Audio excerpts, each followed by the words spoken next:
Griever isn't a lion. It's the mirror Squall wore. At the end of the world, Ultimecia rips it out and makes him fight the reflection. From the first hour, Squall learns to survive behind a single word.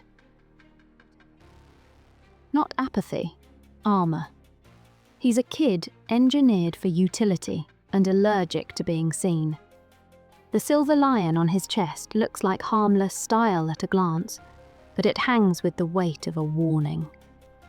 Most players leave it there, cool pendant, cool belt, black parade energy and all, and move on. FF8 doesn't. In this world, anything you name can learn how to breathe. Renoa notices the ring. She asks.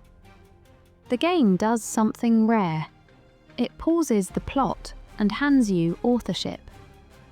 Name it. Canon offers. Griever. A tiny choice that quietly rearranges the room. Because the second that name lands, the lion stops being a logo and becomes a definition. Squall's private sketch of ultimate strength. Not who I am, but who I wish I could be. And that matters here. In Final Fantasy VIII, memory isn't a scrapbook you flip through. It's a power outlet you live on. Meanings plug in. They hum. They change what you can do. So when Squall names the lion, he bolts a handle onto an idea. The same handle the story will grab when it needs to pull his courage into the light.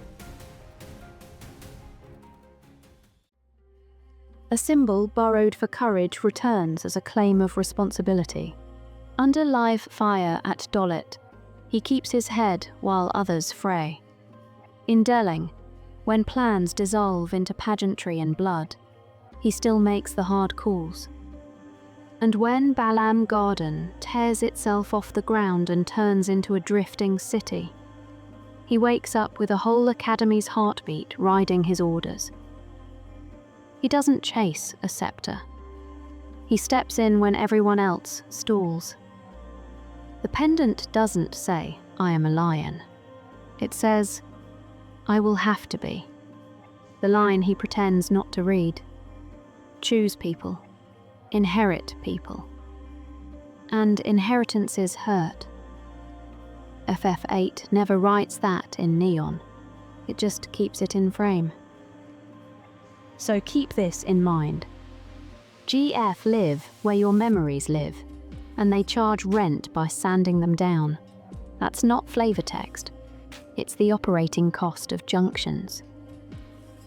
The orphanage amnesia isn't a party trick the script pulls late. It's the bill coming due for power you've been borrowing since the tutorial. Junction blurs the border until what I remember and what I can do are brushing with the same toothbrush. In a world where strength is drawn from junctions to your mind and memory, anything you name stops being decoration and turns into raw material. Once you accept that, the darker question walks in on its own. If GF can erode your past just by living in it, what can a time-compressing sorceress pull out on purpose? If a pendant holds a named ideal, if a lion has a word and a place in your head, what happens when someone like Ultimecia reaches into that space and finds the handle? FF8's finale isn't a place, it's a pressure chamber. Time compression slams past, present, and future together until only momentum remains. In her castle, she seals commands, turning off parts of your identity like categories on a dashboard. It's a thesis statement. I don't just change numbers, I change the game. By the time you arrive, Squall has shifted. He let people in. He accepted cost, not just mission. He learned love isn't a weakness to dodge. It's a price you pay. The lion isn't a brand anymore. It's an accepted burden. And accepted burdens paint targets. So, If she can switch off what you do, the next step is cruelly simple. Switch on what you are. It's Squall versus the poster in his head, the self-sufficient lion. Winning means outrunning that picture.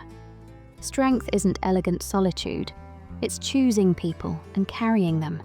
The monster drops, and the mythology with it.